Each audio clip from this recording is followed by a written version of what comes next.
Meeting's called to order at 6:30. Any additions or deletions to the agenda?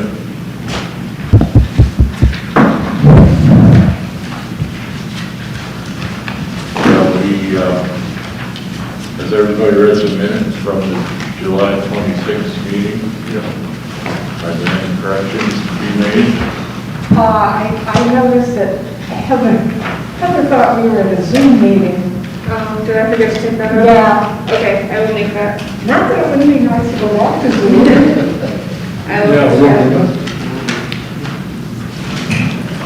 You said words.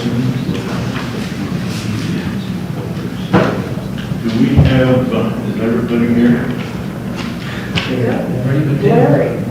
Is Larry down there? Yeah. Yes, he is. Larry's here. Can I hear a motion to approve the minutes? So moved. Second. Second. All in favor? Aye. All opposed? Abstained? So carried. All right, we'll open up to the privilege of the floor. There were instructions, I assume, written online and wherever we need them, where we'll discuss anything that's not on the agenda tonight. If you have something to bring up, now's your chance. Yeah. Should I state my name? All right. I'm Elizabeth Hujar, and good evening. Here is a follow-up to a correspondence with the Lansing Town Hall about what transpired on August 14th. I experienced the clubhouse across the street at 320 Peruville Road playing extremely loud music to the point that I could understand the words and feel the bass vibrating in my house from the early evening until 11:40 p.m. This occurred despite several calls to the sheriff. The sheriff I spoke to said he prefers not to shut down parties unless it's like 3 a.m., but he said they'd investigate it. I suspect they did not return to shut down the party since the music was still playing hours after I called. Following all this, I researched the property and discovered that it was recently approved for a special use permit to have a turf soccer field built even closer to my home than the clubhouse, with 18-foot lights overhead. As a Tompkins County government employee, I believe in the importance of notifying citizens in advance of anything that could affect quality of life. It's my understanding that homes within 600 feet are to be notified about special use permit applications. I did not receive a letter in the mail about this. Although my home is 826 feet from the clubhouse, it's about 350 feet from the proposed turf location. It would have been helpful to be notified in advance. I'm very concerned about the potential for music blasting outdoors even closer to my home, the likelihood that there will be more frequent noise late at night due to the lights keeping people after dark, and the turf chemicals seeping into my well water. This is very important as I have already needed surgeries to remove complex cysts which are prone to returning in response to environmental contaminants. As a new parent juggling work and early bedtime schedules and everything in between, these issues would be extremely disruptive if this turf were to be installed. I closed at 14 Farm Pond Circle on February 25th, with the understanding that this was a quiet family neighborhood in what was originally planned to be a reforestation community. As such, it was a reasonable expectation that neighbors would not harm my property environmentally or create excessive noise. I understand that the special use permit requires that vibration, glare, odor, heat, and noise anticipated from the proposed use are mitigated. I've already experienced excessive vibration and noise from this property, and a turf field with overhead lights will likely involve increased glare, odor, and heat. This property is looking likely to become a burden on the quality of life of local property owners, and I ask that the issues I've described be prevented and eliminated. Thank you. Thank you very much.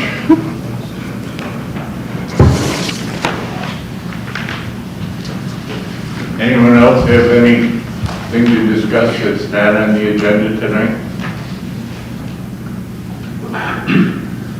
And we'll move right into the town board liaison report. Mr. Dake. Hello. So our Wednesday board meeting,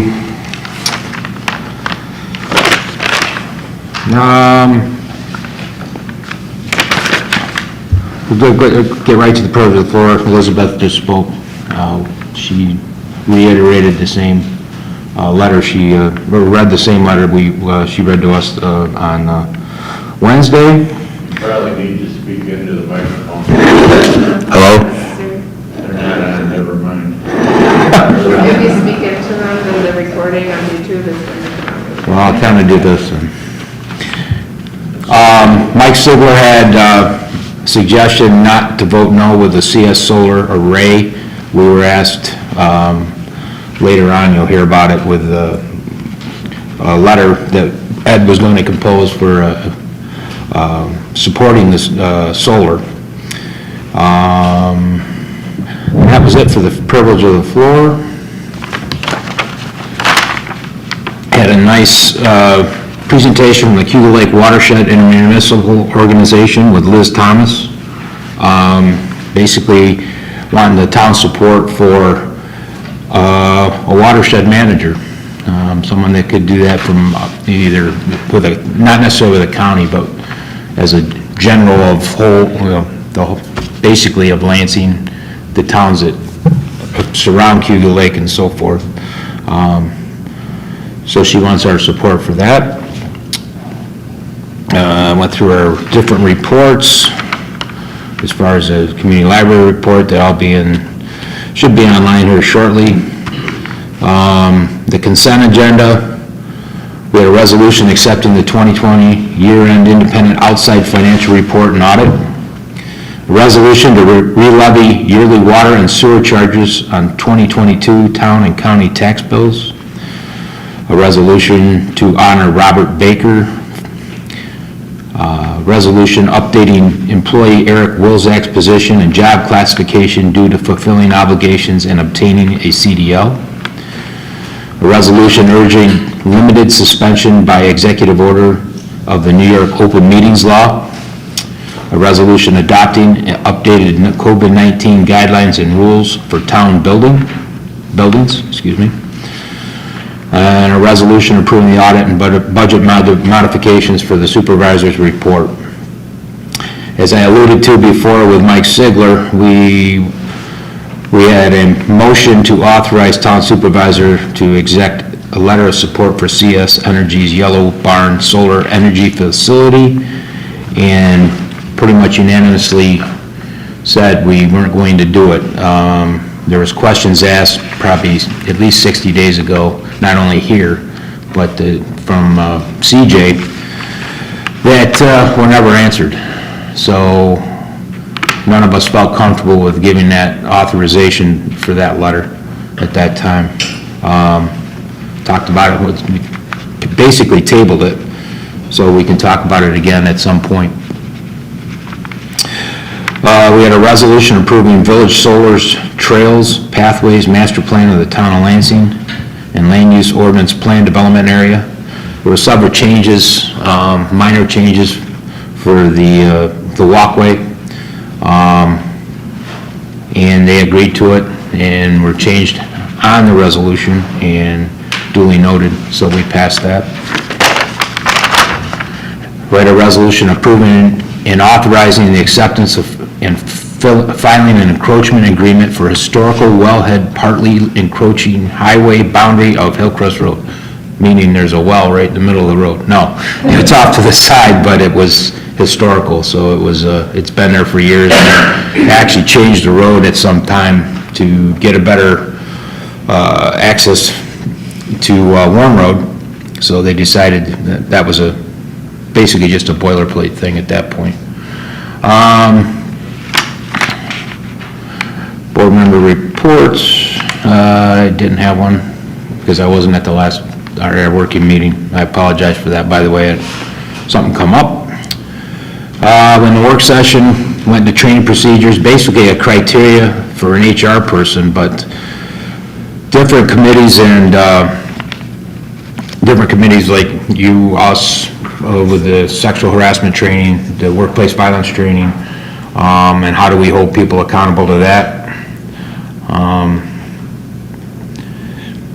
American Rescue Plan funds, once again, we're going to get a chunk of money from that. And we're just trying to figure out the best way to use it. I think we did a multi-use use of the funds, basically to pay back the chips that Cricket the highway department, didn't use last year. Put the 200,000, I think it was, back into the coffers, so we didn't have a problem with the budget at that time. But that was one thing to pay back. And also, we talked about some infrastructure with the Water District number 3 over on Buck Road. What's the total? I honestly don't remember, but I think it's probably, I think it's over $1 million, like 2 million, yeah, I think so. I could be wrong. If somebody knows, please offer it up, because I just don't remember this. So forgive me on that. We went to the RA zoning districts and changes in the work session as far as short-term rentals, the RA and ag zone edits, and we talked about the CBD, whether we adopt either to sell it or distribute it in Lansing. The good thing about it is we got some time to think about it. We have to make the decision, but we're probably going to opt out, but we can always opt back in if that's something that comes up and does that. So, and that's all I have. Thank you very much, sir. Sure. Any questions? Guess not. It was very complete. All right, I'm gonna go sleep in the bed. All right, the first action item that we have is the Hugo Vista apartment.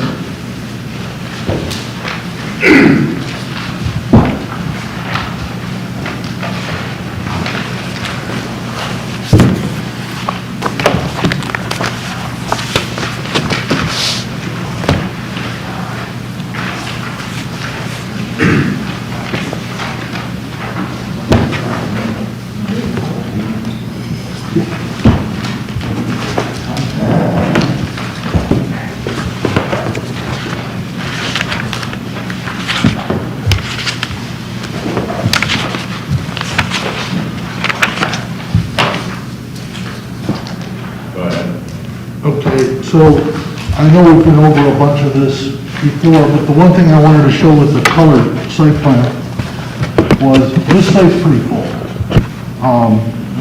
Up here, the housing is here, and this whole area here ends up being stormwater, septic replacement. So while this is 3 acres, it's pretty full. I think at this point, Wayne's pretty much set with Dondi. There was a question about water coming off the gutters that I'm aware of. He's just got to submit something next week for the last of his comments. But I think the stormwater at this point is pretty much all worked out. So the groups of drawings you have, the first 6 drawings are like all the engineering drawings that Wayne did.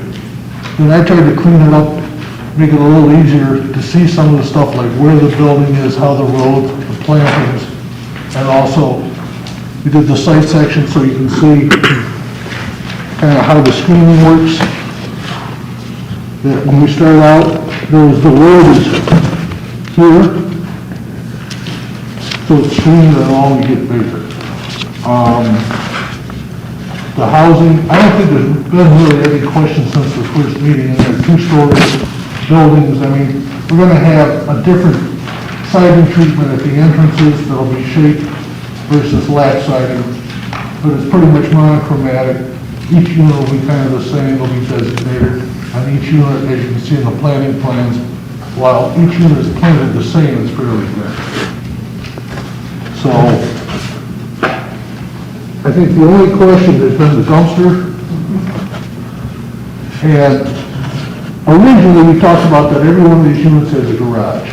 So we were proposing that you'd have trash pickup like you would anywhere else, except that they were saying this is a private drive, so the trash truck won't come down. Well, if it won't come down for pickup at the street, it won't come down for the dumpster. So the dumpster is down at the drive, at the bottom of the site, but it's on the main road. And in reality, this site is only 3 acres.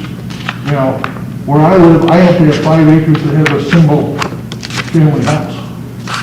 So, you know, this is not a huge site. It's not like people have to go very far to get to it. So we're still proposing to keep it down what we showed it originally. So what would be, is this gonna be, is there gonna be an enclosure for the dumpster? There'll be Chain link fence with privacy screen. slats. Oh, perfect. Is there a drive-in and turnaround there? Is that what I'm saying? It's not, Yes. it's a drive-in to get in there, so you pull out to the side, but Scott wants the ability, he knows he's gonna have to clean out the stormwater, so he wants an access drive-in to get down there to get it on the site. It's a service entrance for the septics and stuff as future goes on anyways. It seems to me most people are gonna stick it in their trunk or the back seat. Throw it down on the way to work. You know, on the way to work. Yeah, I personally. that's kind of the idea. We can just keep it plowed out, it's easy, and it's nowhere near someone's unit as far as smell and sight and stuff like that. That has advantages and disadvantages in keeping it clean, so the rest of us don't have to look at it. Right. That's his job. Is the only entry to the site off of Cuba Vista Drive? Correct. Yes. Nothing off of Woods Edge Drive? No. No. Okay. That's gonna be a pretty steep bank because the building's gonna set down in to level the terrace from east to west, such much fall. And then that'll have 10-foot trees on that embankment along the road edge to provide screen and buffer from the road.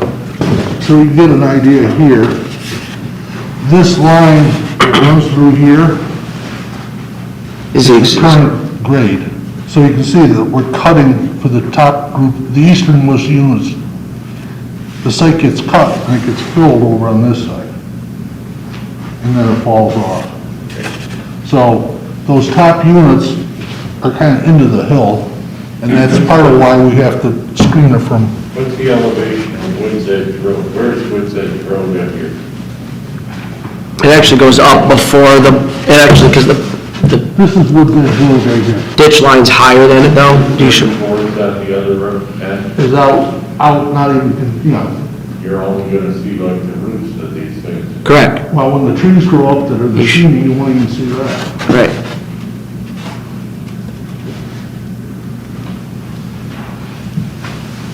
Overall, looks like it's a great project, as well as attractive, and any of the concerns that we brought up, you guys have, satisfied, I think. Yeah. You then go down the board, notes in the fire sheet?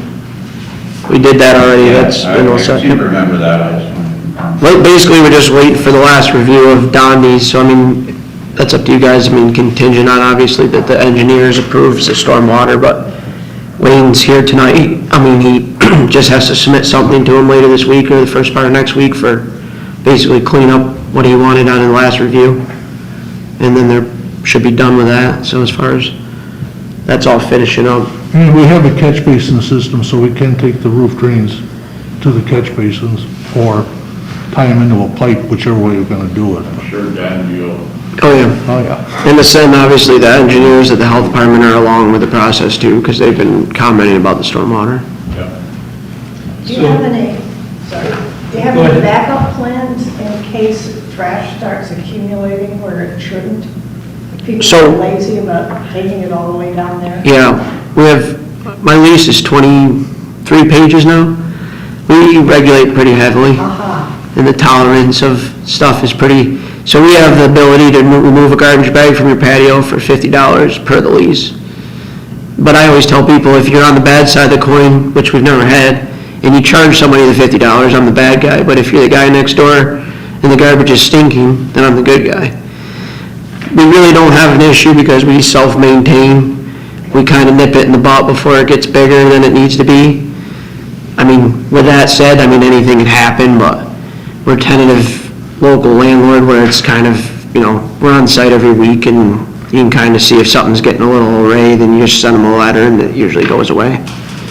But with the garbage is already included in the rent, so there's really no excuse not to buy a tag or can't afford a tag or something to get rid of the garbage. So we don't see the garbage as an issue. I mean, in other locations, because it's included. So most people, if it's free, they will use it. If they have to come up with a $3 tag that they can't find or something, then it's the issue that it sits out for a week or something. So we tend not to have too many of that stuff. Jerry, I just see this project review meeting from August 5th. There was a summary of the discussion there, and it looks like there's still some other issues. So I'm wondering if those are still relevant at this point. For instance, it says the town engineer would like a detailed survey of the actual site conditions.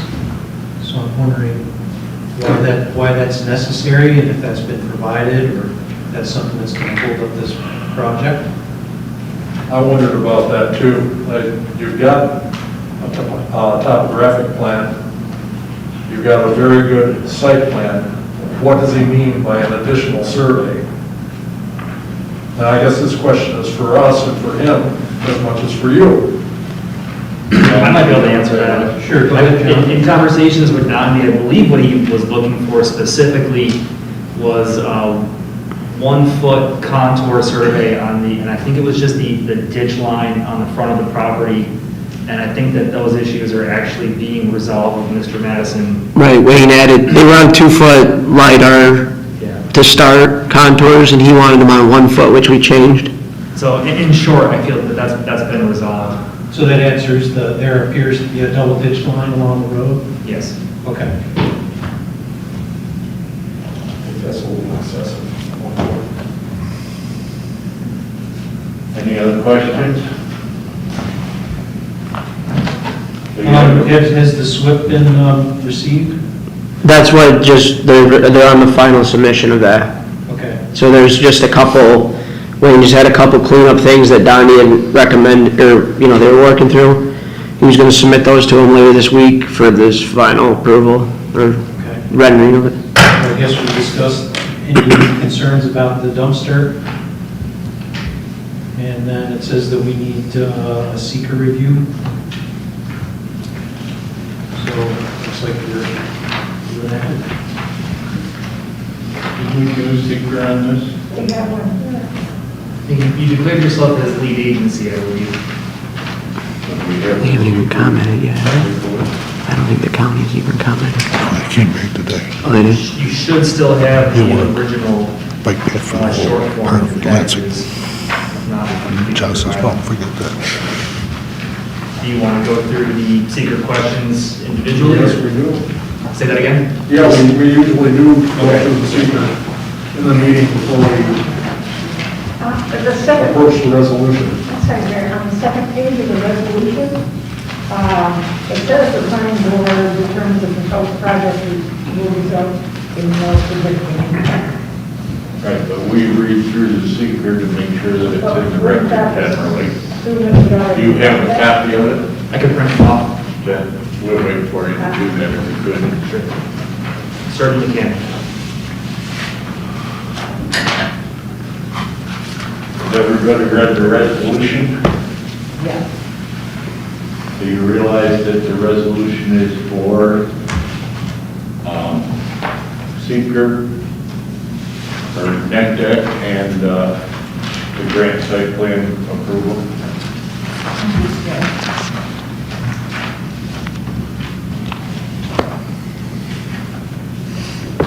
I think this is our first meeting where we had to wear the masks. I think it is. It's a little noisy.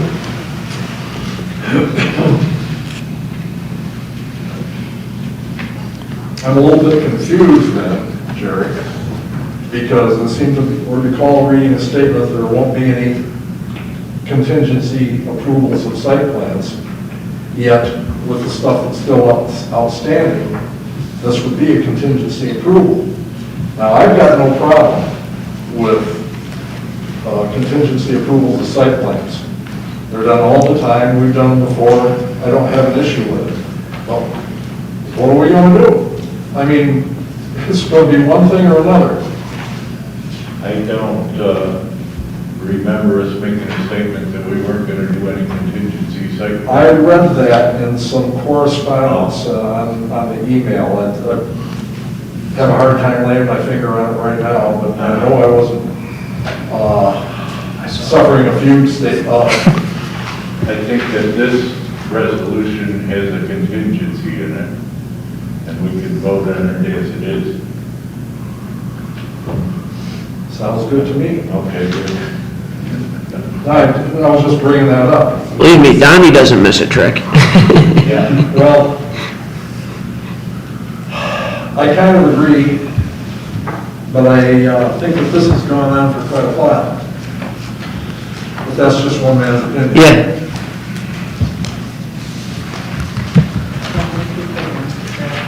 My take on it is probably the largest standing issue is the SWIP. And between Dondi and myself as the stormwater management officer, I would feel comfortable if the board approved this condition on our acceptance of the SWIP. I've got no issue with that. I can't sign the MS4 acceptance form until it meets the standards of the state, no matter what the board does. Yep. So I'm comfortable working with Dondi and. I am too, and I'm comfortable with the state of the SWIP because we've been looking at this for a long time now. Right. So my comments were not an indictment of the state that it currently is in. My comments were maybe a questioning of how long are we going to keep asking questions about the same things? Yeah, and I'd And say. getting answers and having people disagree with them. In my short tenure here with the town of Lansing, this project really hasn't changed in its form, its bulk, its density, and how the site is circulating. All the important things that the planning board needs to consider have been static in the few meetings that I've been to. It seems to me that you've pretty much hammered out all the issues and are just waiting on engineering technicalities, which is why we drafted that resolution to conditionally approve on that. Do you want to read it, Larry? Not really, but I will. Okay. This is the part 2, short environmental assessment form. Part 2 is the impact assessment. Will the proposed action create a material conflict with an adopted land use plan or zoning regulations? No. Will the proposed action result in a change in the use of intensity of use of land? Small. Will the proposed action impair the character or quality of the existing community? Will the proposed action have an impact on the environmental characteristics that cause the establishment of a CEA, critical environmental area? No. Will the proposed action result in an adverse change in the existing level of traffic or affect existing infrastructure for mass transit, biking, or walkway? Small. Will the proposed action cause an increase in the use of energy and it fails to incorporate reasonably available energy conservation or renewable energy opportunities? No.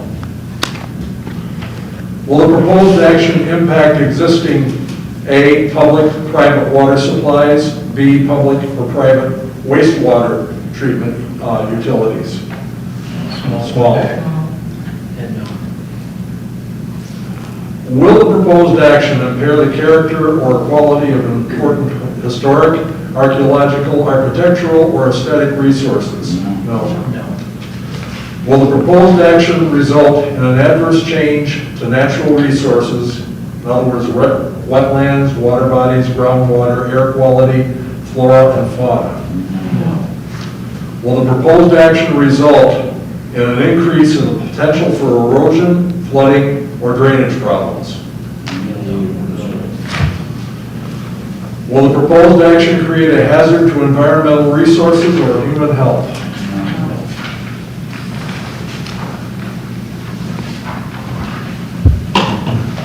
Yes. I move acceptance of the resolution. Second. Heather, you want to read the roll?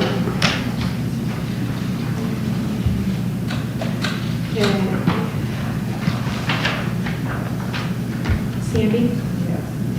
Lynn? Yes. Al? Yes. Larry? Yes. Dean? Yes. Deb? Yes. And Jerry. Yes. All right, thank you very much, gentlemen. Thank you.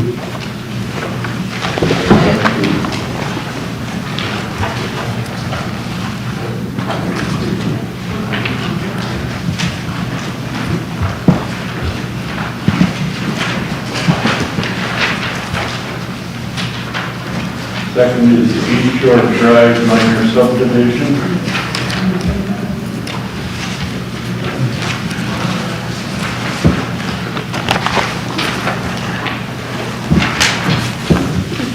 Hello, I'm John Wagner, just kind of representing Anna Wagner on this. The last time we were here last month, I think we went over everything, there's just a few minor things.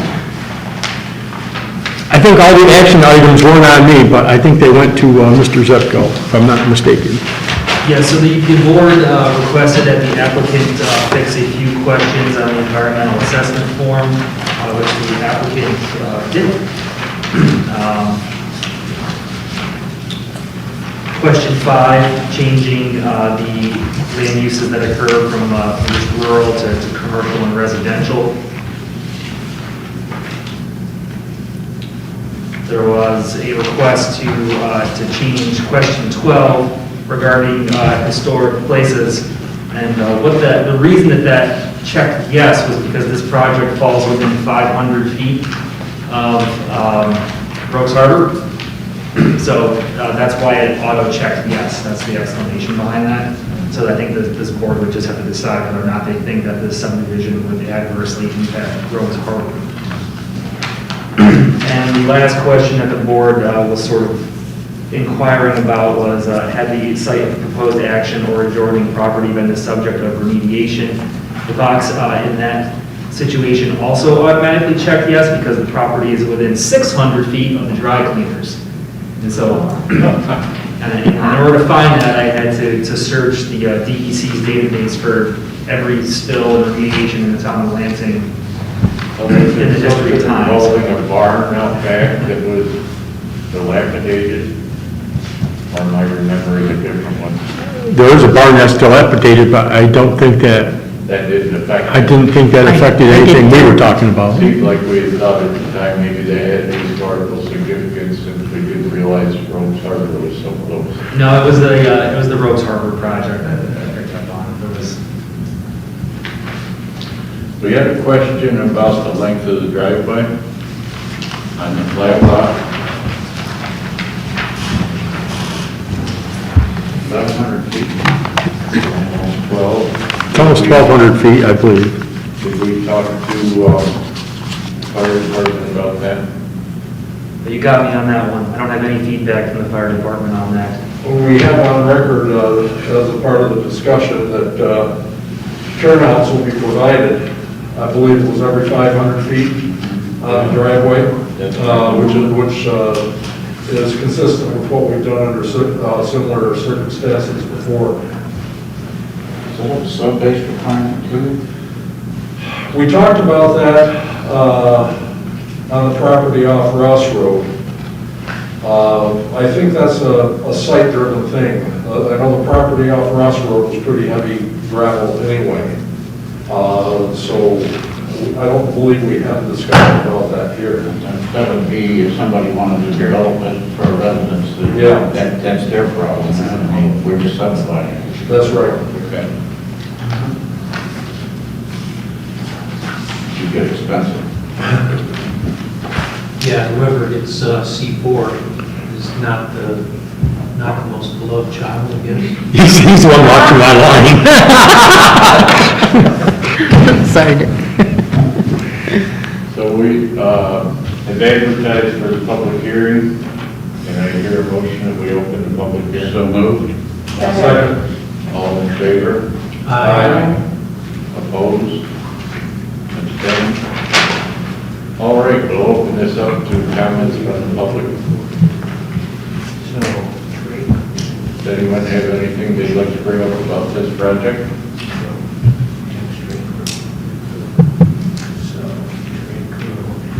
Shall we close the public hearing? While we do the The short short environmental. one. Okay, and if you want to read the short form for this?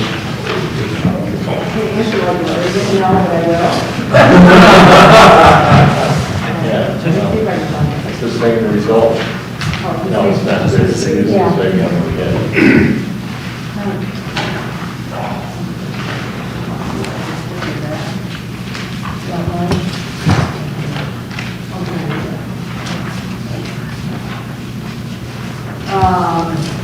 Does the proposed action only involve,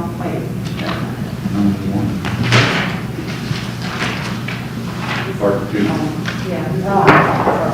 That'd be the one.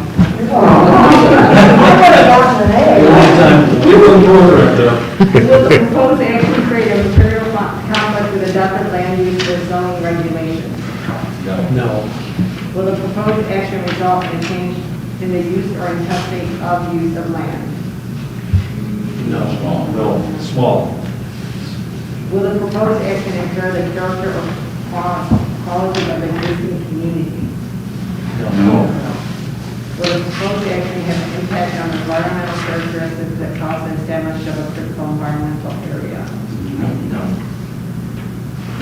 Will the proposed action result in an adverse change in the existing level of traffic or existing infrastructure for mass transit, biking, or walking? Will the proposed action cause an increase in the use of energy, or it fails to incorporate reasonable available energy conservation or renewable energy opportunities? No. Will the proposed action impact existing public-private water supplies? Public-private wastewater treatment facilities? Will the proposed action impair the character or quality of important historical, archaeological, architectural, or aesthetic resources?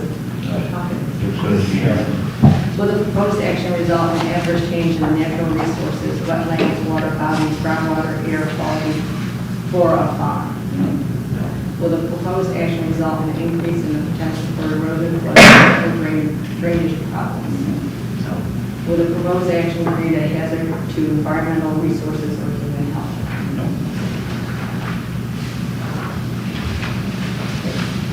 Now, can I hear a motion that we close the public hearing unless there's any other questions from the public? So move. President? Second. All in favor? Aye. Opposed? Abstained? Now, we realize that the resolution that we're voting on here has a neg deck and a final plat approval. Can I hear a motion regarding this resolution? Motion to pass the resolution. Second. Lead the roll, Heather. Sandy? Yes. Lynn? Aye. Al? Yes. Dean? Yes. Deb? Yes. Larry? Yes. And Jerry? Yeah.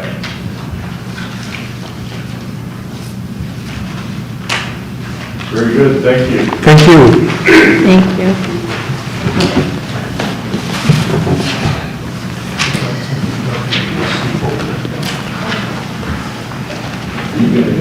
Start by signing the plat, John. Say that again, sir? You can start by and sign the plat. Yes. All right, number 3 is the Lock Road major subdivision. Good evening, ladies and gentlemen. My name is Carl Schimmelfang, and I'm here to just answer any questions you may have about the major subdivision on Lock Road.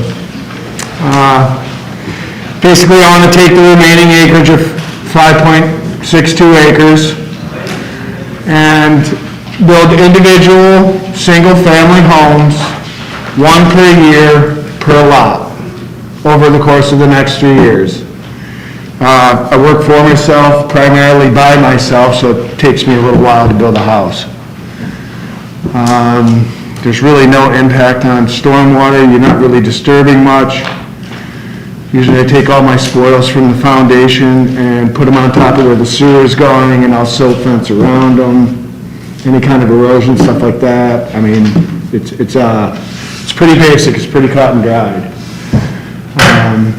These houses are primarily 3-bedroom, 2-bath, They're less than 1,500 square foot. They're single family, great starter homes. My intention is to use them as rental property.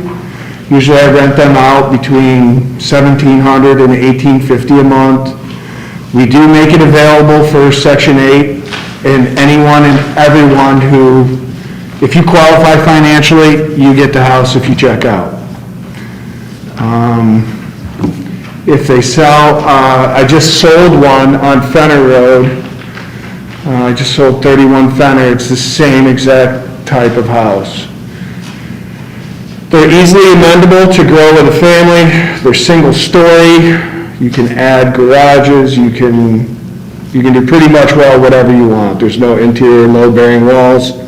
It's all clear span trusses. They've got some really good finishes in them. I put nice trim in them, hardwood floors, a good kitchen. They're very energy efficient. I think the average electric bill, I try to keep them all one fuel source. The average electric bill on them is about $110 a month. And that's about all I want to build for now. So the reason that this is before you as a major subdivision is that the entire lot was recently subdivided, I think in 2019, and our legal counsel advised us to classify this as a major subdivision because of the number of lots.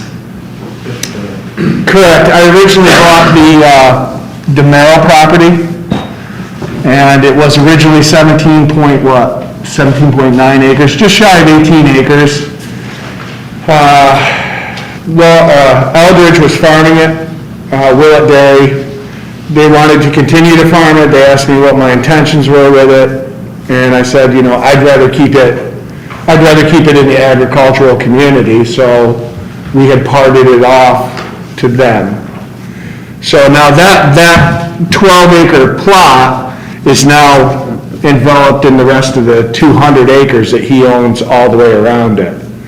And basically, when you look at the lay, if you have a site map in front of you, if you have a survey in front of you, there's not much farming you're going to do in there without him taking out trees and really impacting the land. So my only other option was you keep it whole or you subdivide it into nice 1.5 acre lots for single family homes, which Lansing desperately needs. I just had a question about the flag lot. Too late to look up, is there proper area in the flag lot? Because I know they were, at one point, needed to be a little bigger than the average lot that was acquired. Well, let's find out. That, the flag lot you're referring to is, the one directly behind the existing house. yeah. Now, the tenant that I have living in there now, they've made mention to me quite a few times about purchasing the existing house that they're renting out and the flag lot, because I made my full intentions known to them as to what was going to happen. But nothing's concrete, it's just words. So, if that sheds any light on anything. I've got another question. Even though he's on it, he's gonna build a house one every year, don't we look at the project as a whole? And wouldn't stormwater come in because there's gonna be 3 sites improved? Can we look at stormwater as a whole? Yes, you do. So any common plan of sale or development. Right.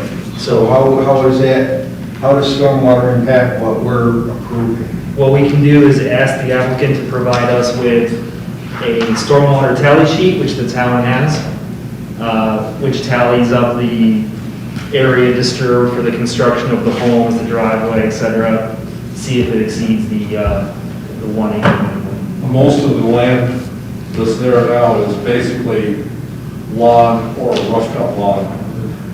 So there's, except for the area that's noted as being forested back there next to the Willow property, there isn't a lot of growth on the 1 1A, 1B, or 1C that's going to be affected. But I think you made a comment, stormwater wasn't going to come into play, which it will come into play. It depends on the acreage that's disturbed according to the paperwork that, For tonight's purposes, we're voting to become lead agent. The resolution is that we'll keep. Yeah. And we'll put in front of us again with some more concrete. Yeah. Because most of those lots, I mean, two of those lots, Lot C and Lot B, 99.9% of them is all just meadow, flat meadow. I think it's all contingent on how much you disturb in the whole project, 2 to 3 years, I believe, right? Is that correct? Correct. Or longer, you know, or longer. My intent is just to subdivide it. Maybe I get around to putting a house on it next year, maybe I don't, but I want to be able to have that liberty. Yeah, I just want to clarify it so there's no confusion that stormwater may come in, because that's all. Stormwater is very likely to come into it, I would think. Lynn, in answer to your question, there's no greater requirement for area. It just states that it'll conform to the area requirements for the zone that it's in. Okay, I know where I was getting at. So these lots are all sufficient size. They're sufficient size, but I thought flag lots had to be, I can't. I did have a question about the driveway to the flag lot. On the first survey you gave us, there was this 30-foot road frontage that with the hatch marks looks like it was sold to the Willett Dairy. No, I don't believe, I think there's two accesses there. One is 30 feet for the Willett Dairy from that point, and the other 30 feet is for that flag lot. And is that enough frontage? I forgot to look that up. According to code it is, and Brian Klump through a Wasco Land Surveying, he drew all of this up, and I was very specific, this has got to meet municipal code. But yes, you are correct, there is 30 there for Willett on one side, and 30 there for the flag lot. So I'm not sharing an easement or any kind of thing like that. So the resolution in front of you is to declare lead agency for the planning board. Can I hear a motion? Go forward with that. Second. Sandy? Yes. Lynn? Yes. Al? Yes. Dean? Yes. Deb? Yes. Larry? yes, And Jerry? Yes. So we'll be the lead agency that people you have to deal with. John will be in touch with you, or you can be in touch with John with Give you a call tomorrow, Carl. Okay. both of the next steps. So, All right.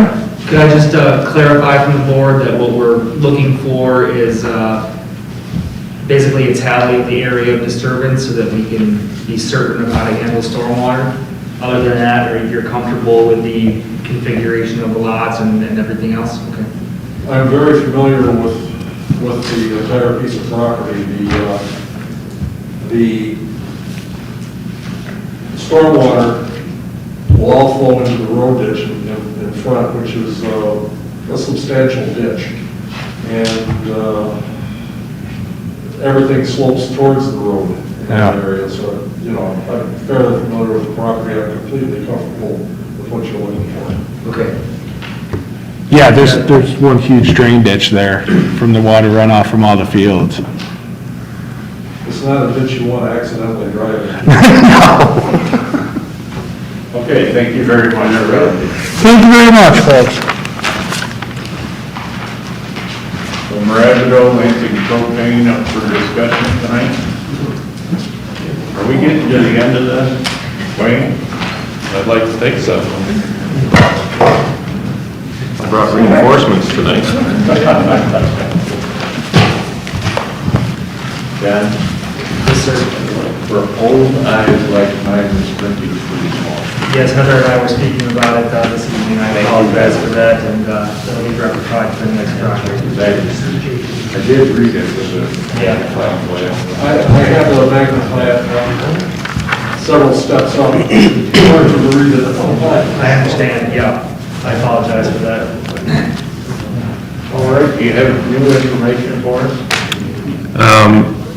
I don't have any new information. It was all submitted, and the project review committee reviewed it, and basically got something from John summarizing the outstanding questions that I think he more or less seems to want the board to make sure they're comfortable with before we move on to writing up some kind of approval for this. So I'm not sure how you want to handle it, John, but... Thanks, Wayne. So, in going through this project, I wasn't entirely certain what had been covered, what the board had accepted as information, what was still outstanding. I wasn't entirely sure that the board was certain of those facts either. So I went through our zoning code, section 270-27D that covers site planning and the questions that we needed to cover. And I was hoping that the board had a chance to read my letter and that we could go through those questions and see if we're satisfied that the applicant has already provided that information. And if we're not satisfied with that, to ask for that specific information for our next meeting so that the applicant walks away from here knowing exactly what is outstanding that they still need to provide. Does that sound reasonable to the board? Yep. Should we go through these questions, or has everybody read the questions and the answers? Right, well, I think we're worthwhile going through. Questions. I think we're worthwhile going through. Okay. So, the adequacy of stormwater and the drainage facilities, that largely rests with Dondi and myself at this point. I think that those items are still being hammered out. So we're not 100% comfortable there, but I'm confident that we'll get there. Well, back at the beginning of this, in November of last year, we made sure that what was proposed in 2016 was still adequate for now. And that, we submitted the old plan, Dondi confirmed that, there's nothing new being proposed here that wasn't already accounted for, and basically indicated the old SWIP was adequate for what was being proposed now. So no new information on the old SWIP nothing was ever added to the old SWIP. The only stormwater information that changed was we ended up doing the multi-sector general permit because it was petroleum storage. But that issue was taken care of right at the beginning because I knew that was going to be an outstanding issue because it was all predicated on moving forward that old stormwater plan accounted for what was being proposed in the phase 2. I've got a letter from T.G. Miller dated 16 August. I'm pretty sure I sent that to you, Wayne. Did you get a chance to look at that? Yeah, I think you said. Yeah. Okay, would you be able to address most of those Which, things? what part? The problem is that there's getting confusion between the multi-sector general permit and the construction activities stormwater plan. Okay. That the construction activities stormwater plan was found to be adequate from the beginning.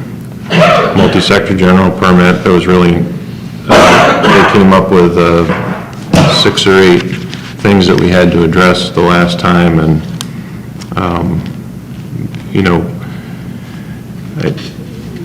we addressed them as far as modified the plan itself, or the multi-sector general permit SWIP, so we fixed that. The things that came up here, as far as, I think you're talking about the oil water separator and that sort of thing, Yes. that whole system. I have Peter Paragon here, who's going to be the installer of all that part of the project, who can probably explain a little better how that containment system is going to work and how it'll operate. And if you like it, he can kind of give you a general overview, and if you have questions, he could probably be a little bit better at answering than I've been so far. So, in reading Donnie's letter, what I'm understanding is that there's some concern with how the multi-sector general permit is sort of working with the SWIP. So how is your overall containment interacting with the stormwater system? That seems Right, like, okay. that's kind of a broad Right, overarching thing yeah, here. I understand what you're saying, yep. Okay. So, and also, Corey, one of the big concerns is, how are we handling the potential for spills, even just incidental spills during filling, washing off into the stormwater system, or during extreme overflow events when the stormwater system itself is discharging into the ditch line that is now going to contain all those pollutants. So that's the information, from my best understanding, that's the information that Donnie is seeking to clarify. Well, anyway, Peter can talk about how the system is going to contain generally minor spills, anything from filling and how it goes through the separator and how we can control that. So the oil water separator, this is set up for a dry system, so the oil water separator is 4,000 gallons. So typically, when you utilize the oil water separator, it's mainly full of water and it catches the oil and it keeps the oil within there. There'd be a high level alarm that would set that off. This particular system is going to be a dry system. So the way the EPA is required to the federal law, okay, which not too many people follow, but Marabito wants to follow it, okay, is to put in this system where the transporter is parked in unloading, and the smaller trucks that are loading off the fuel rack. Have they seen the drawing, Wayne? Yes, they have. Okay, so there's 2 catch basins at each one of those locations, and the largest compartment on any of the Marabito's vehicle is 3,800 gallons.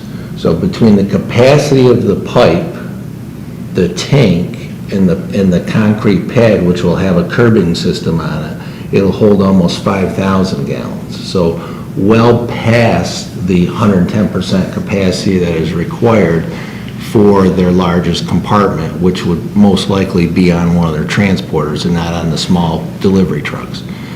So how do you keep the water out? There will be valves on the concrete pad that are maintained and shut, okay?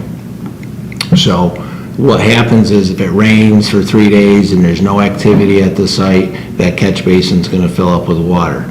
Marabito's men will have to maintain that by either pumping it into drums, okay, and containing it that way. So the system, the oil water separator, is empty. Here comes the transporter. It has a 10-gallon spill, a 15-gallon spill. Those valves are open. It goes into the oil water separator, which again is empty, okay, and it holds 4,000 gallons, which at that point they will have in place notification for someone to come down and pump the tank out. So, and that process would be repeat itself over and over. I've installed hundreds of these systems. Some are wet, some are dry. It certainly meets the intent of the law, and they've gone overboard, in my opinion, to meet the requirements of what the EPA and the federal law requires for containment at bulk storage facilities. This particular process is outlined in the spill prevention control and countermeasure plan. So that's an EPA requirement. So Marabito has to have this in place in order to operate.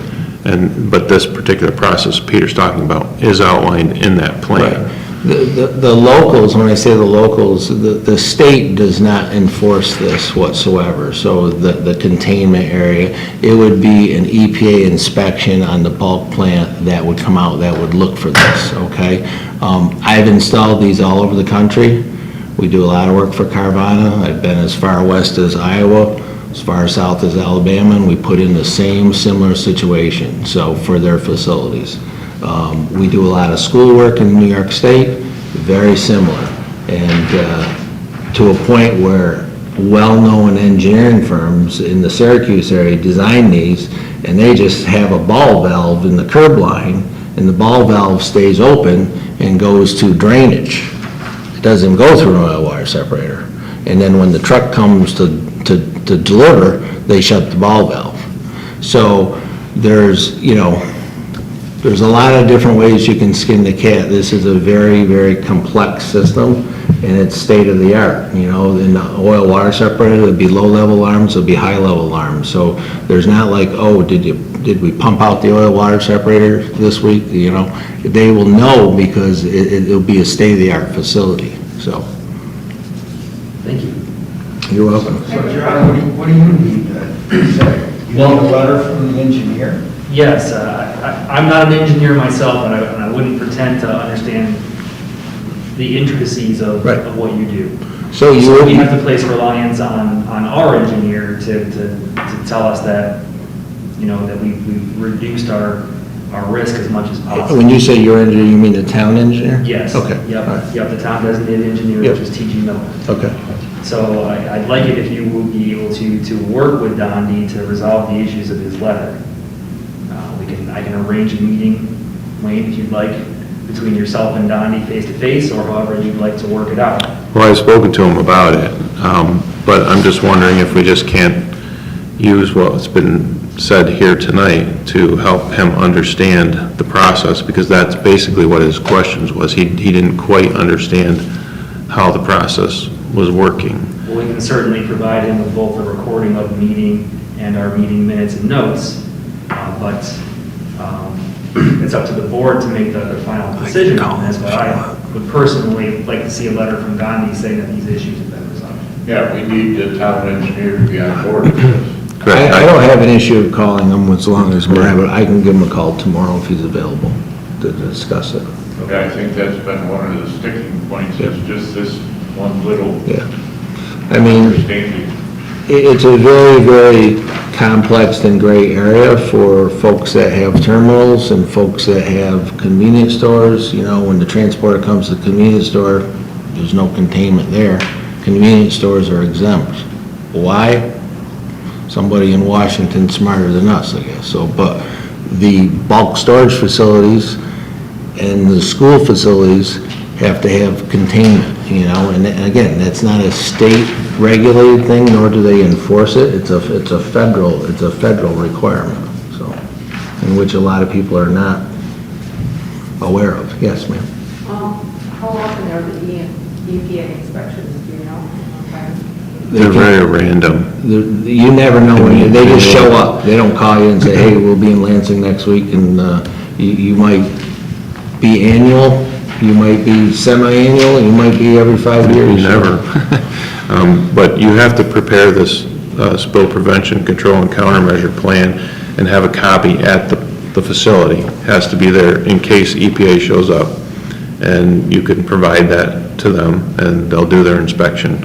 But it's once a spill plan is prepared, it doesn't get sent to Washington or the EPA. It's just kept on site. There'll probably be one kept at the town. The code enforcement may have one here, but we have one right here, right on the bulk plant site. Don, do you have a copy of that yet? That's not something that gets prepared until we actually have something on, approval and something on site. I asked because it sounds like that's what he wants, is an explanation of how the system works. Right. It sounds like that explains how. That will definitely do it, yeah. You provide an example. All right, do you want to continue with your letter? Yes, sir.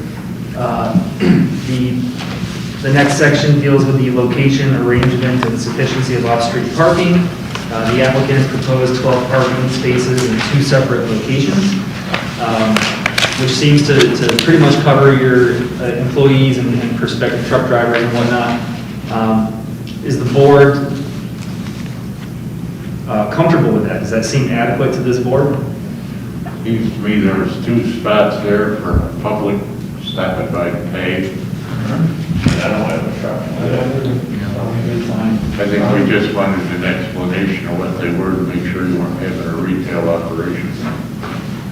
And have we resolved that issue? Will the public be accessing the site? will be open to the general public. That's what we said, that there will be, a couple spots for people to come pay a bill or whatever. I think that's what happened in Ithaca. Correct. Good evening, everybody. My name is Matt Meehan. I'm Senior Vice President with Moravito Energy. I was in this room back in 2016 when we did the approval for the propane, but appreciate you hearing us. But as far as retail goes, people can come in, pay bills, if they have questions on their account. That's all. It's not going to be like retail, like the convenience stores up front. That's what that's for, right? That's pre-existing for that purpose. This will be the customers or any folks that come in to pay bills will remain outside of a fenced area because the entire site will be fenced, the perimeter, for security and safety reasons. And I believe that's on your site plan, right, Wayne? So when the customers do come in, they will be in the outside area, access the office building only. They're not filling up their own vehicles with fuel or any type of the such at that point. But nobody's coming in for real tank fills. You got it. Like I said, at the convenience store, there's big cages there that I think they say Mighty Flame on them that they can go and exchange their cylinders at. So no, we don't engage in anything in that manner. Okay. Yep. All right, Ben. So just to be clear on that, it looks like there's, on the southern edge there, the 4 parking spots, those look like they're outside of the fenced area? Yes. Thank you. Mm-hmm. Dealing with the adequacy of water supply, yes, you're right, 7. On the backside too. Yeah. Adequacy of on-site wastewater treatment and water supply, so we have a permit for the wastewater treatment system issued by County Department of Health in February, and I know the applicant plans to hook up to public water service, so I think we had adequate information on that. Is the board comfortable there? Yep. Okay. Adequacy and arrangement of vehicular and non-vehicular traffic access. We covered a little bit of that with the public access parking. The PRC meeting on August 5th, the Highway Department expressed a little bit of concern with the possibility of conflicts between truck traffic on the proposed driveway and the newly opened access road. And so they recommended that the applicant consider moving their driveway access off of Town Barn Road and right out onto the driveway. And what's the reason for that? Say that again? What's the reason for that? They were concerned about vehicles pulling in and out of the site parallel to vehicles on the town access road. Proximity to the intersection, Yeah. I think is the concern there, as well as blocking through traffic. The access road, is that going to have stop signs? We can certainly ask them to pull one up. And well, same thing with Town Barn Road, you make that an all-way stop, which would probably be 3 ways. That could potentially address that concern. My concern is that the access road looks substantially narrower, and whether that's, I don't know what Moravito's intention is in terms of how they plan to route their trucks in and out. Whether they plan to take them out Town Barn Road all the time, whether they plan to use the access road at all, whether they would have, adequate swing out onto that access road for the size of trucks they'll be bringing in. Transporters go there now for Right. You're not gonna use that access road, right? We haven't been until to this date. It's open now? It's just open. Okay, all right. Which is why the comment just came out. Oh, okay, I understand. But that access road is only a right-of-way, it's not a public highway. The Town Barn Road is a public highway, so if the town is concerned, they own it, why don't they just put a sign up that says, reserved for town use in emergency vehicles only? Yeah. Not let the public get in and out of that. I would have a definite issue with putting the Moravito access onto that. Road, I think would be one of the biggest mistakes that could be made. Well, also you can't, you have to have access, frontage, you have to say frontage, I guess. Does the driveway have to be on a public highway? That's not a public highway. Regardless, I don't think the driveway belongs out on that access. No, there's existing culvert. It's too narrow. It's too narrow for the transporters to make a swing, and then when they swing, they're gonna be half on the road and half in the driveway, and it's not gonna be a good situation. I would recommend just a sign up saying the road is reserved for town use in emergency vehicles only, and I think that's all. I like to be able to use that. Yeah, but you wouldn't, Rather you wouldn't like than to, octopus. you wouldn't like to be able to use it if you had to, Official And town, planning department officials. official town use. Yeah, make it one way out to 34 with no left turn. no, I think, you know, as I said, putting the driveway on that access road would be a big Bad mistake. idea, I think. And I think anybody that's driven a truck would kind of take a second look at that. All right, so but it's probably going to take some signage at that intersection to make that workable. But the board is comfortable with the access drive as it is shown on the plans now, so Yes. we'll move on. We asked the applicant to provide us with an internal site circulation plan, a detailed drive plan on 29 April of 2021. I don't have a record of that in the file. We'd like to see that the trucks can, how they're moving through your site, whether you have one-way traffic, two-way traffic, demonstrate that all the turns can be made. Can you provide that? Well, I'm just not sure what the necessity is. It's a private driveway, and they've already been using it for 5 years, and, I mean, we can certainly show something, but I would think it would be okay to have traffic go either way, that however Rabideau felt was operating in their best interest. I think they probably use the site similar to how they currently use it. You know, when we offload the bigger trucks and, you know, bring the smaller trucks in, it's, you know, coming down to the bottom where the proposed building would be, because there's a, what do you want to call it, in the middle, it's an island essentially with a grassy area, and it's crushed gravel all the way around it, so they come in, make that swing.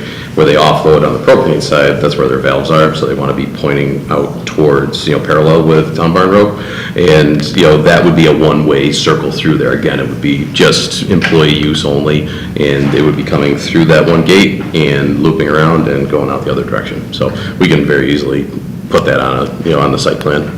John, are you just looking for width and radius and some affirmation that the vehicles can make that and direction of traffic flow, and that's basically it?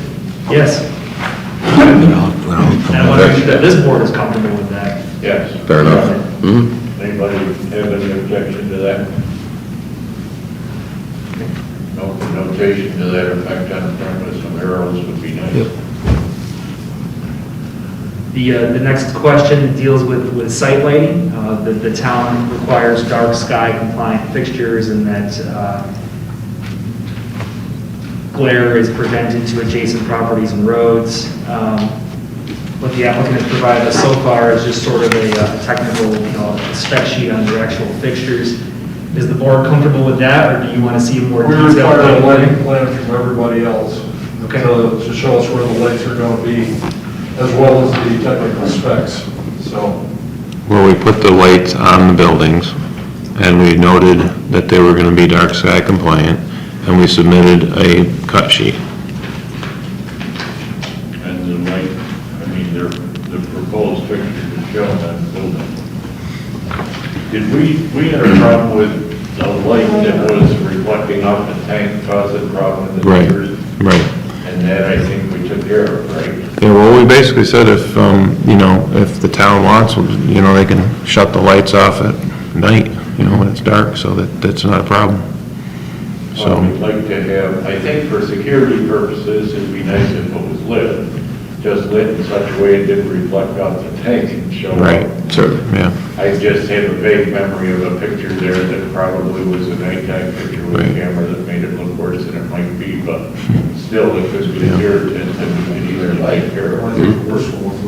So typically what's provided on something like this is a photometric plan, so that a board can see that light spillage isn't occurring to off-site properties. And that holds all future owners, all future managers, all future people involved in that project to that approved site plan. So I completely understand what you're saying, Wayne, that if it's dark sky compliant and shown what the fixtures are, and we can turn the lights off if we want to, but we need to see it demonstrated that there's no off-site spillage, and that's part of the approved plan. It seems to me that I recall the photographs that were provided by the people across the street, some of the worst lights were the ones mounted on the town barn. That's correct. Well, we can't address the town barn in this meeting, Larry. No, I know. My point is that there is something we considered at length. And some of the ones we're getting the worst complaints about weren't even on this property. Okay.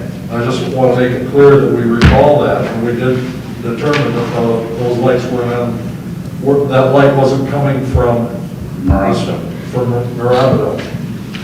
So could you just clarify for me then, does this board want to see a more detailed photometric plan, or are you comfortable with what you have now? I'm comfortable, but I don't know what else. I'm comfortable in making sure that they're saying they're meeting our dark sky requirements.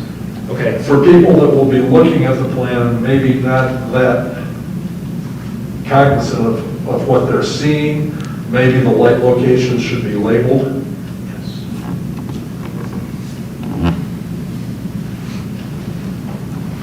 Are they all on the building? Yes. I see it here, yeah. So there's lights at the rack, right? Yeah, this one. So if they're labeled and what you had said before, that you wanted to make sure that anything going forward would be Well, held to this. all you see now is the locations of the lights, and that they have cutoff fixtures so that they don't go up. We don't have any understanding of how the light spreads out. But if the board is comfortable with the information you have, Well, they do give us that they would be 100 watt or less bulbs. I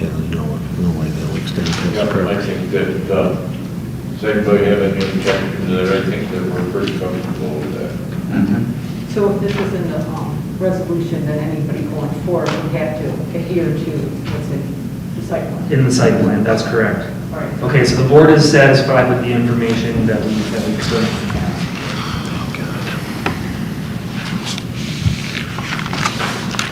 Okay, potential off-site impacts such as noise, odor, excess or any vehicle traffic and vibration shall be identified and proposed. Measures to mitigate adverse impacts on adjacent properties in the surrounding neighborhood shall be submitted. As the project is within 500 feet of a state highway, the applicant should provide correspondence with DOT confirming conformance with DOT permitting requirements. This was brought up by our attorney.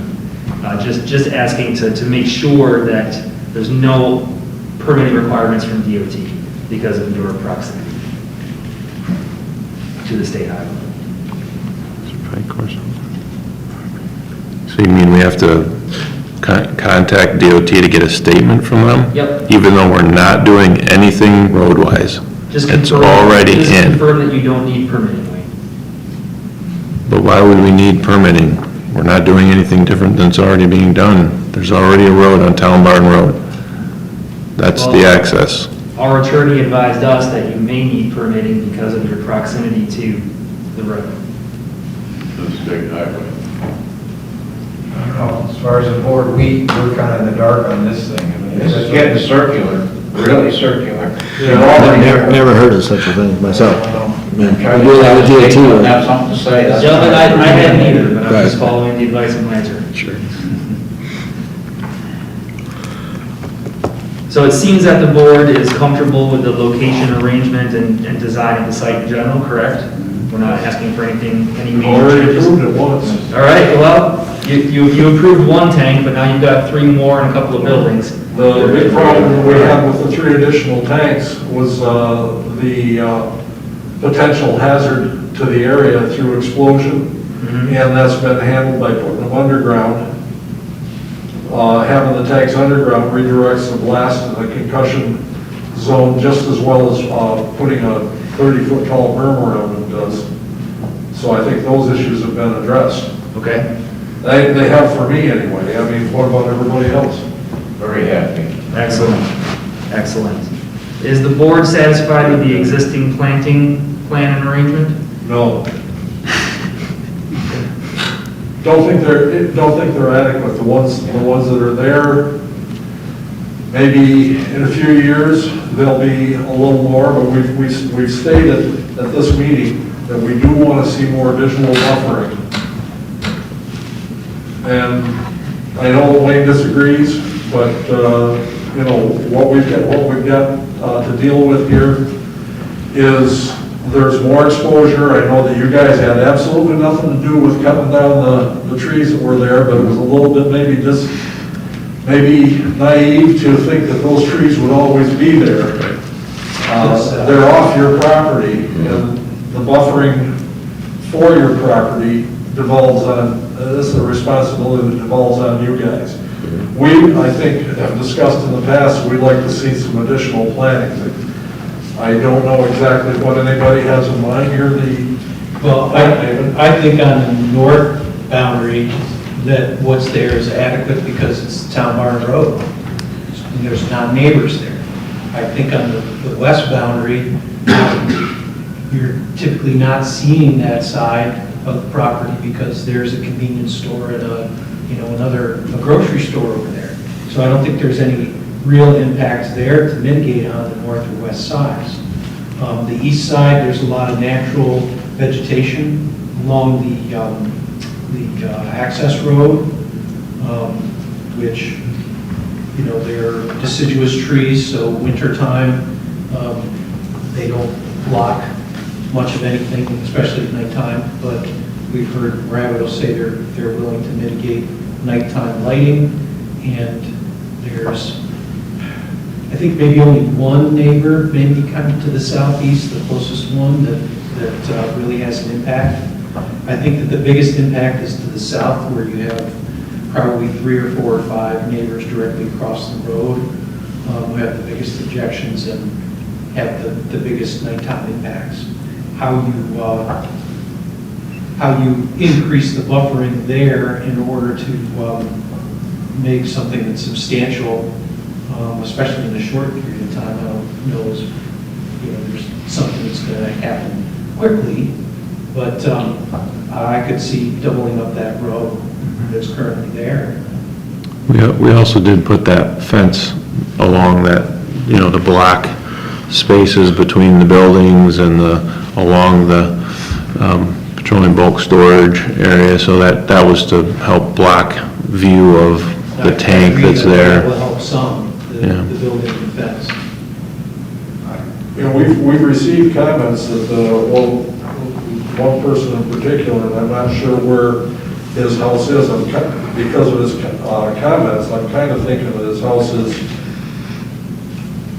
west of the end of the building. He said, well, he told us the building was going to block the view of the tank, and we're still going to see it. Well, you know, I think that's kind of a questionable comment. Sir, By putting in the extra road that Dean was talking about, I think that would go a long ways towards signaling your intent, and eventually, when those plantings achieve their growth, it's going to do a good job. But that's what we were thinking about. Yeah, sure. We can certainly, you know, do that. That would be not a problem.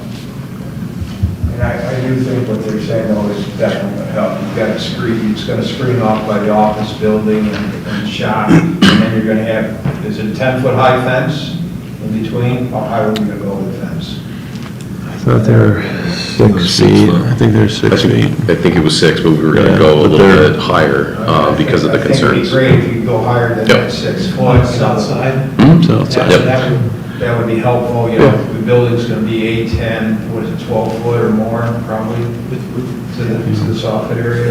It'll be closer to 16 feet. Oh, that high, Yeah. okay, so then you're gonna have quite a bit of screening. Well, you gotta be able to get the trucks underneath. Yeah, the buildings will provide a good amount of obstruction there to, you know, So, to. yeah, if that fence could be higher than 6 foot, I think it would be helpful, and then what the gentleman said, I mean, you don't have a problem, you know, another row of trees, I guess, is that what everybody's looking for? A staggered row, essentially. Staggered row Yeah, on the sure. south boundary. Mhm.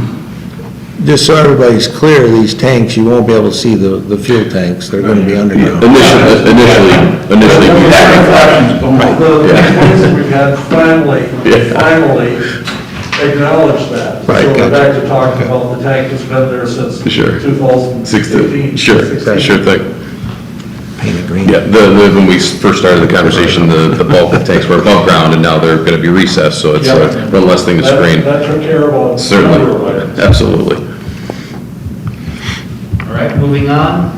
The next consideration is roads and walks and pedestrian walks. I feel that the applicant has already satisfied us in our earlier conversations about very limited public access to sort of, pay bills and whatnot, and it's limited to the parking outside of the fenced-in area, so I think we'll probably address that. Yep, the building will be handicap accessible with, designated spots for ADA compliance. Other applicable state, county, and local laws. The applicant spoke to us tonight about the multi-sector general permit and their speedies permit. Consideration 12, impacts on critical resources, unique natural areas. There's no flood zones or wetlands, historical and archaeological areas. The applicant has already provided us with a letter of no impact from New York Parks, so that seems to be adequately addressed. Rounding this out, thank you for bearing with me, clarifying this. Rounding this out is just some comments from our fire protection engineer, Tim Reacher, regarding setbacks for the truck loading valves. Those were forwarded to the applicant, and I believe the applicant has submitted some revised drawings that our fire protection engineer reviewed. So just to kind of clarify all of that, we're going to resolve T.G. Miller's issues with the multi-sector permit and the SWIP and how that relates. We're perfectly comfortable with the way things are accessing out onto Town Barn Road. We're comfortable with the lighting as it stands. We want a little more visual buffering, maybe doubling up the landscaping on the south side. Sounds like about it, folks? Yep. As far as issues? John, that being a town road, we have control over signage on that road? Yep. By control, you mean we're at the mercy of the highway department? For sure. Well, people have to get in to pay their bills, they can come around the other corner, officials. Speaking of signage, are you gonna add any more signs? Business signs? Probably not. We may have a sign on the building, but just an identifier. There will be signs. Yeah, I see this. There's plenty at the corner. Yeah, there is. It certainly is. Just an arrow pointing that direction. But no, there'll be signs. Obviously, that are on the gated area. For emergency preparedness plans, placarding. But we probably won't necessarily need that. We don't want to commercialize it. As any more than we absolutely have to. A lot of people pay through the mail and online now. We want to give them the ability to come in and see us if they'd like to, but, that's perfectly up to them. They'll find us, believe me, they always do. Very good. Any more questions? Really warm now. One more for you, Jerry. If the board is able to receive and digest this information, would you feel comfortable making a seeker determination with all that information in here? Yeah? Okay. So that's what we'll be shooting for. Yeah, let's try to move this as quickly as we can. All right. That's my opinion, let's get it over. Yeah.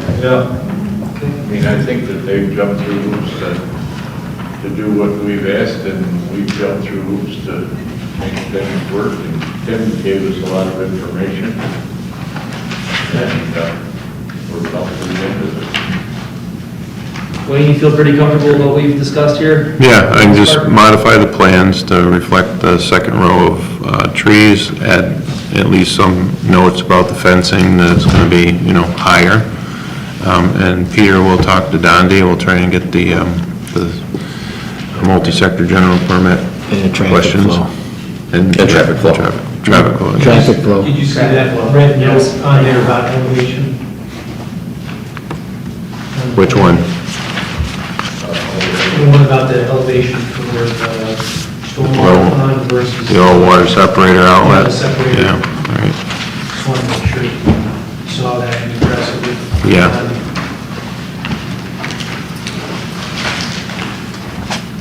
Yeah, I'll add just some other things on there to show that there's gonna be some curbing around there, that there's gonna be flow toward the catch basins, get that stuff on there. Just do a trench drain across instead of just a catch basin and pitch it all that way. Like that.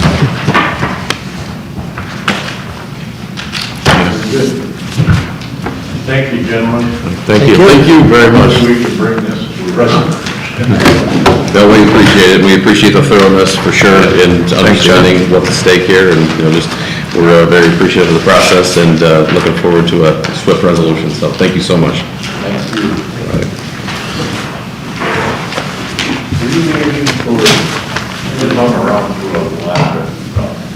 I'm sorry, what's that? Did you hang around because you're interested in all this? I am actually. I just wanted to make sure you weren't expecting us to make some statement about because we're not allowed it eventually. Right, yeah. Thank you very much, and thanks for sticking to it. All right, any other comments? Yes. When are we going to discuss short-term rentals? Short-term rentals, the next working meeting. The last working meeting, we had to have canceled. I don't know if everybody found out about it, but the governor's problems and the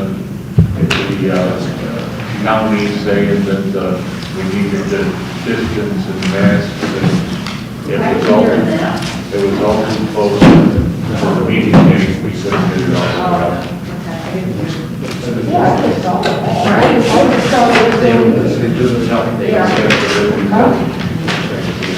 The staff was trying hard to come up with a way to make it work in short term, and I figured there just wasn't any reason. I mean, let's figure it out. Doug, I haven't seen you. Congratulations to Kyle. Yeah.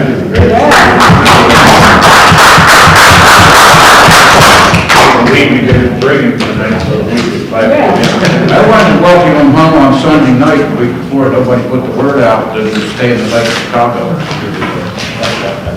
I had my days in there. All right, any other questions, or does anyone have anything they'd like to bring up? So we're going to continue as is for our meetings, right? Mass. We don't know that. You'll let us know, right? If the governor said, does another emergency declaration, we can go to Zoom, but if the president can't do I know that. Sure. You'll make up the lines. I do have a question about the opt-in, opt-out thing. It seems to me we did establish that a few of us were going to get together and make some comments, which I thought we did. I know I made some comments. But is anything else going on with that? Does the town board want anything else from us?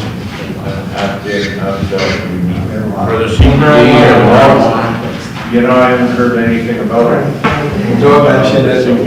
Yeah, that one. A little more information has come up, Portland, the city of Portland is out there. That was just as we were opting out, and we could always opt back in. You should always get back in. So we're opting out. According to what I've heard. Did you get a list about all their towns in the county? Have you heard? I just heard today on the radio. I'm sorry? I heard today on the radio. And it was mostly Cortland County. I didn't hear anything about Tompkins. I know that CJ was going to check on that last meeting, which towns have made a decision or not, which way they were going. Actually, Cortland had a couple, Homer and one other one. Union Springs supposedly opted out. Right. They pointed out That I did hear, yes. Well, they pointed out that, what, you know, if they did, then they'd be put out of business by the Cuba Nation, just undercutting any prices they set. Right. So they said we might as well opt out. They're going to put it in anyway. Get your gasoline here. But yeah, CJ was going to try and inquire with the different towns and villages to see if they were going to be in or out, or they had an indication. I think you mentioned that last meeting. I'll check in with them tomorrow morning. Any other questions? So, Yes, it is. Yeah. I don't need to do the rest of the meeting.